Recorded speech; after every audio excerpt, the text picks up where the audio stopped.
let's move on, Lonzo. You sent me a photo of a couple of people in prison, a couple of males in prison. I'll say males with quotes, just having a good old time. And the caption read something along the lines of, having so much fun, I don't even want to come home. Some shit like that. Right. It seems like people are having a lot of, talk to me. What were your thoughts when you saw that? When I saw that, man, it just fell in line with something else I've been seeing for a while. You know, a lot of guys have phones in jail. They have videos in jail. And guys are partying. In some cases, look at they partying, which takes the stigma off of going to jail.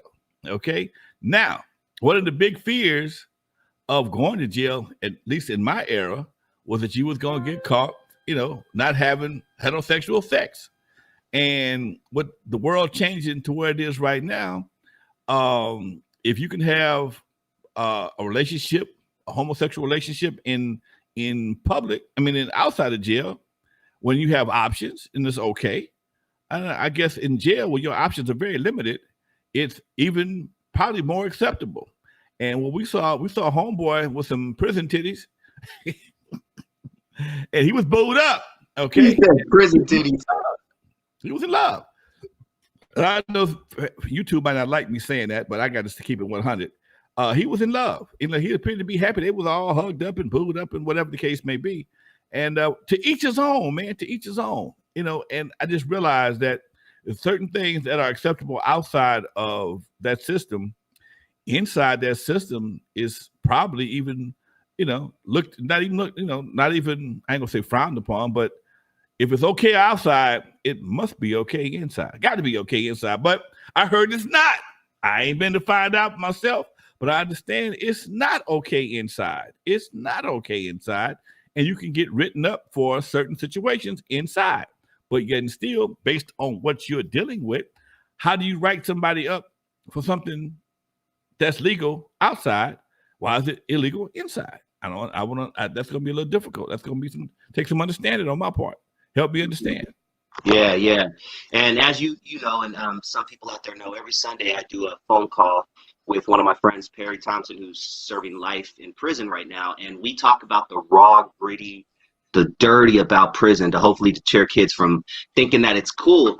And we just talked about this, last week. And he said, amongst the inmates, it's becoming a lot more accessible. And he said that dudes out here, big homie, 250 pounds, right? He said when he gets behind bars, he's busting cheeks and switching up and doing the little homie. I had a friend of mine who used to come to the Eve back in the day, disappeared for a while. I ran into him. I said, man, where you been? Oh, man, I've been working up north. I'm a prison guard. Okay, cool.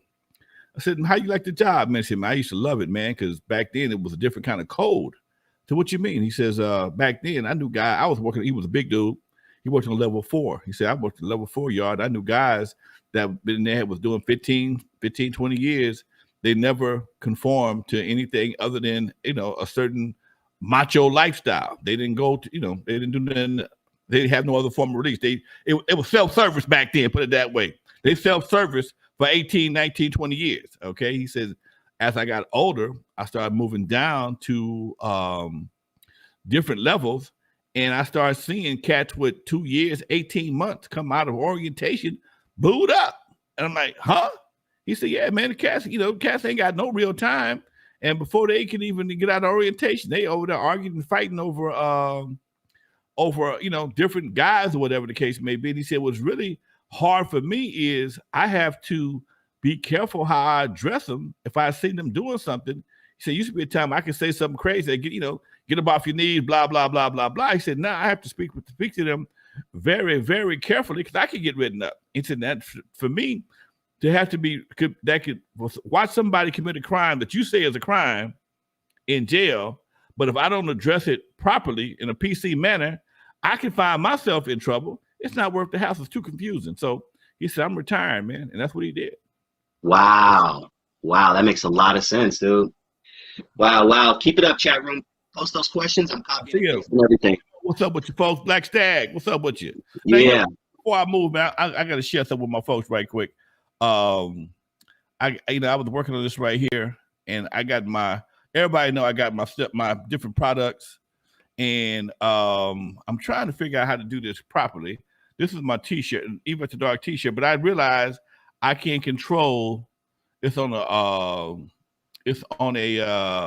PowerPoint, but I can't control it from where it is right now. Anyway, that's a T-shirt. I got some other stuff I'm working on. I'm doing the Father's Day event, folks. If you guys, any of y'all in the LA area, June 18th, which is also one of my birthdays. We'll talk about that later.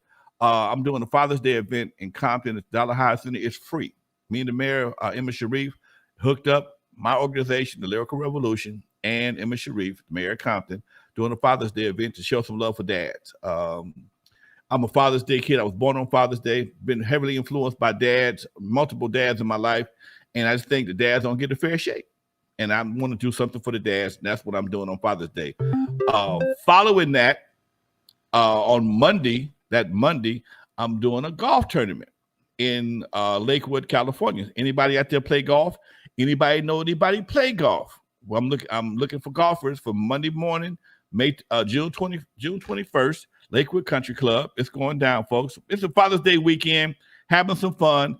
And I was told by my editor and producer of the Eve After Dark documentary, we may be doing a screening at my Father's Day event. So I'm looking forward to it, folks.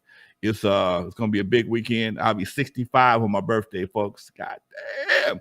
Dude, that shit go by so fast, man. I tell you. No. It go by so fast, dude. It go by fast. Man.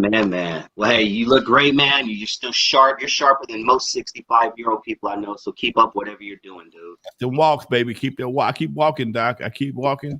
And I be tired of something, but I keep on walking 5 miles every day, dude. 10,000 steps, baby. 10,000. Yep. Keep it up, man.